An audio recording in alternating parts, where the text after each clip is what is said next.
அப்பல்லோவில் சிகிச்சை பெற்று நல்ல முன்னேற்றம் கண்டு வரும் முதலமைச்சர் ஜெயலலிதா அவர்கள் பூரண நலம் பெற்று வர வேண்டும் அப்படின்னு எல்லாரும் எப்படி வேண்டிக்கிறாங்களோ நானும் அது போல மனதார வேண்டிக்கிறேன். ஓ, இவன் அம்மா விசுவாசியா? அதிமுகவுல சேர்ந்தாச்சா? உள்ளாட்சி தேர்தல்ல சீட்டு கேட்டிருப்பான்டா. இவனுக்கு கலைஞரை பிடிக்காதுங்க. ஏங்க இப்படி முத்திர குத்துறீங்க? ஹலோ, நான் மட்டும் இல்ல, கலைஞர் கருணாநிதி அவர்களே இதான் சொல்லியிருக்காரு. அவர் மட்டும் இல்ல, அஇஅதிமுகக்கு எதிர்க்கட்சின்னு யாரெல்லாம் நினைக்கிறீங்களோ அவங்க எல்லாம் இதேதான் மனதார விரும்புறாங்க. இந்த கிண்டல் நையாண்டி இதெல்லாம் கொஞ்சம் ஓரமா வச்சுட்டு நீங்களே கொஞ்சம் யோசிச்சு பாருங்களேன். ஜெயலலிதாங்கிறவங்க ஒரு தனி மனுஷி இல்ல, லட்சக்கணக்கான தொண்டர்கள் அடங்கிய ஒரு கட்சியோட தலைவி. இதுக்கு முன்னாடி 91, 2001, 2011 இப்படி 3 வருஷம் தன்னுடைய கட்சியை ஜெயிக்க வச்சு தமிழ்நாட்டுக்கு ஆளுங்கட்சியா ஆனவங்க. எம்ஜிஆருக்கு பிறகு, அதாவது 1984க்கு அப்புறம் அடுத்தடுத்து யாருமே ஜெயிச்சது இல்ல அப்படிங்கிற ரெக்கார்டை உடைச்சு 2வது தடவையா ஜெயிச்சவங்க. நீங்க எந்த கட்சியா வேணா இருக்கலாம், கட்சியே வேணாம் இருக்கலாம், அரசியலே பிடிக்காதுன்னு இருக்கலாம், ஆனா உங்களையும் சேர்த்து தமிழ்நாட்டுல இருக்கிற 8 கோடி மக்களுக்கு அவங்க தான் முதல்வர். அவங்க பூரண குணமடைஞ்சு ஆரோக்கியமா இருக்கணும்னு நினைக்கிறது எதனால அப்படின்னா, அவங்க ஆரோக்கியமா இருந்தாதான் தமிழ்நாடு ஆரோக்கியமா இருக்கும். இதெல்லாம் யோசிக்காம சீரியஸா விஷயத்த பார்க்காம வதந்தியை கலப்புறது, புரளி பேசுறது, போன்ல வர்றதெல்லாம் அங்கங்க ஷேர் பண்றது, போட்டோ இது பண்ணிக்கிறது, அப்புறம் அந்த மிமிக்ரி வாய்ஸ் எல்லாம் ரெக்கார்ட் பண்ணி அனுப்புறது, முதல்வர் மீதும் ஆளும் கட்சி மீதும் அவதூறு பரப்புகிறார் ஜெயச்சந்திரன். டிராபிக்கில் நிற்கும் போது டிராபிக் ராமசாமியோடு பேசுவதாக சந்தேகம். ஐயோ, என் மேலேயே வதந்தியா? ஏங்க, அவர் டிராபிக் ராமசாமி இல்லைங்க, டிராபிக் கான்ஸ்டபிள் ராமசாமி. அட்ரஸ் கேட்டேன். மீம்ஸ் போட்டு காமெடி பண்றோம்னு தேவையில்லாத விஷயங்கள்லாம் பாஸ் பண்றது. ஆமா, இந்த கவர்னர் கொடுத்த ஃப்ரூட்ஸ் எல்லாம் யாரு சாப்பிட்டுருப்பா? ரொம்ப முக்கியம். இது போதாதுன்னு தொண்டர் ஒருத்தர் தீக்குளிப்பு.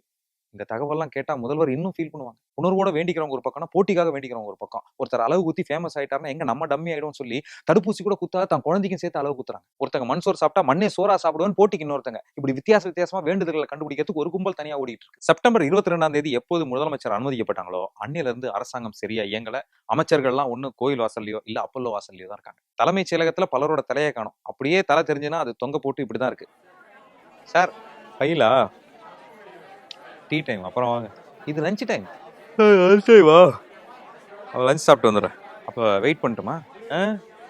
வீட்டுக்கு போய் லஞ்ச் சாப்பிடுவோம் சார், லேட் ஆகும். நாளைக்கு வந்துருங்க. டீ டைம் வந்துடுங்க, லஞ்ச் டைம் இது கரெக்ட் டைம் வந்துடும். செப்டம்பர் 22லேருந்து பல கட்சி இப்படிதாங்க இருக்குது. அட்ட போயா, 1.5 வருஷமா தமிழ்நாடு இப்படிதான் போய்கிட்டு இருக்கு. யார்ப்பா அது? எதிர்கட்சியா, லெப்ட் கட்சியா, ரைட்டு கட்சியா, டெல்லி கட்சியா? உள்ளாட்சி தேர்தலில் எவன் சீட்டு கொடுக்குறான்னு பார்த்து எந்த கட்சின்னு அப்புறமா சொல்றேன். சொல்ல முடியாது. இவர் இப்போ ஆளுங்கட்சியா கூட இருக்கலாம். ஆனா அவர் சொல்றதுலயும் ஒரு உண்மை இருக்குங்க. 2014 செப்டம்பர்ல இருந்தே தமிழ்நாடு இப்படி ஐசியூல தான் இருக்கு. 2014 செப்டம்பர் பெங்களூர் நீதிபதி குன்ஹா அவர்கள் 4 வருஷம் தண்டனை அப்படின்னு முதல்வருக்கு தீர்ப்பு அறிவிச்சதுல இருந்தே இப்படிதான் கட்சியும் இருக்கு, ஆட்சியும் நடந்துகிட்டு இருக்கு. அதுக்கப்புறம் ஜாமீன் கிடைச்சதுக்கு அப்புறமும் பெரிய சந்தோஷம் இல்லை. குன்ஹா தீர்ப்பு தவறு அப்படின்னு நீதிபதி குமாரசாமி விடுதலை அளிச்ச போதும் பெரிய சந்தோஷமும் உற்சாகமும் வரல. 2014 தேர்தலில் ஜெயிச்சதுக்கு அப்புறம் கூட பெரிய அளவுக்கு உற்சாகம் வரல.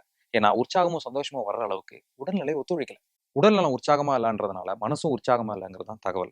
ரொம்ப நேரம் நிக்க முடியாது, நடக்க முடியாது, ரொம்ப நேரம் உட்காரவும் முடியாது அப்படிங்கிற தகவல் பரவலா பேசப்பட்டுச்சு. தலைமைச் செயலகத்துக்கு எப்பயாவது வந்தாலும் கொஞ்ச நேரம் தான் இருப்பாங்க.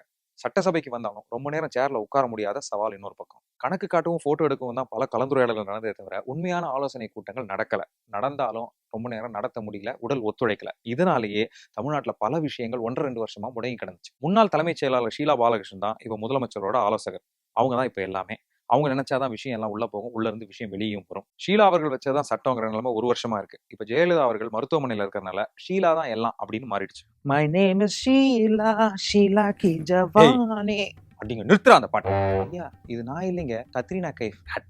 கத்திரிக்காய் ஷீலானா அந்த பேரை கேட்டாலே அவ்வளவுதான். ஷீலான்ற பேரை கேட்டாலே சில அதிகாரிகளும் அரசியல்வாதிகளும் டென்ஷன் ஆயிடுறாங்க. மத்தவங்க கிட்ட இருக்கிற மாதிரி அரசியல்வாதிகளும் அதிகாரிகளும் ஷீலா பாலகிருஷ்ணனால கண்ட்ரோல் பண்ண முடியுமா? முதலமைச்சர் ஜெயலலிதா மாதிரியான ஆளுமை அவங்கள்ட்ட மட்டும்தான் இருக்கு, அவங்களால மட்டும்தான் முடியும். அதனாலதான் அவங்க களத்துல சீக்கிரம் இறங்கினாதான் ஆட்சின்னு ஒண்ணு நடக்கும். 1 மாத காலம் சட்டசபை நடந்தது. மானிய கோரிக்கை மீதான விவாதத்துல ஒவ்வொரு துறைக்கும் ஏராளமான திட்டங்கள் அறிவிச்சிட்டாங்க. இதெல்லாம் செயல்படுத்தணும்னா முதல்வர் அவர்கள் நலம் பெறணும். விதி எண் 110 எல்லாருக்கும் தெரிஞ்சிருக்கும். அந்த விதிப்படி தினமும் பல்வேறு அறிவிப்புகளை சட்டமன்றத்துல அவங்களே செய்தாங்க. இது எல்லாமே செயல்படுத்தணும்னா கண்டிப்பா அவங்க நலம் பெறணும். மக்கள் நலனுக்காக முயற்சி பண்ணி மெட்ரோ ரயில், அம்மா உணவகங்கள் எல்லாம் காணொலி காட்சியில சில திறந்தாங்க. 500 டாஸ்மாக மூடி இருக்காங்க. அதெல்லாம் ஓகே. ஆனா இன்னும் ஏராளமான திட்டங்கள் பாதியிலே இருக்கு. அதனால அவங்க சீக்கிரம் நலம் பெற்று வரணும். புதுசா தமிழ்நாட்டுல ஏதாவது ஆரம்பிக்கணும்னா யாரை பார்க்கணும், எங்க கேட்கணும்னு தெரியாம பலரும் கண் பிதுங்கி நிக்கிறாங்க. இந்த நிலைமை மாறணும்னா முதல்வர் சீக்கிரம் நலம் பெற்று வரணும். அப்பதான் பல மந்திரிகள், எம்எல்ஏக்கள் எல்லாம் ஒழுங்கா இருப்பாங்க. நீங்க உடல் நலத்தோட சுறுசுறுப்பா இருக்கும் போதே பல பேர் உங்களுக்கு டேக்கா கொடுத்தவங்களாம் இப்ப உங்களுக்கு உடம்பு சரியில்லைன்னு ரொம்ப தான் ஆடுறாங்க. வதந்திகள் பரப்பாம, கிண்டல் அடிக்காம முதல்வரும் நம் தமிழகமும் ஆரோக்கியமா இருக்கணும்னு மனதார விரும்புறேன். சார், ஒரு நிமிஷம் முடிச்சிடாதீங்க. லாஸ்டா ஒரே ஒரு போட்டோ. அப்படியா? நல்லா க்ளோஸ் ஆயிடுங்க சார். அவ்வளோ க்ளோஸ் வராது சார். அப்புறம் போட்டோல மாலை மாட்டும் போது ஃபேஸ் மறைக்கும்ல.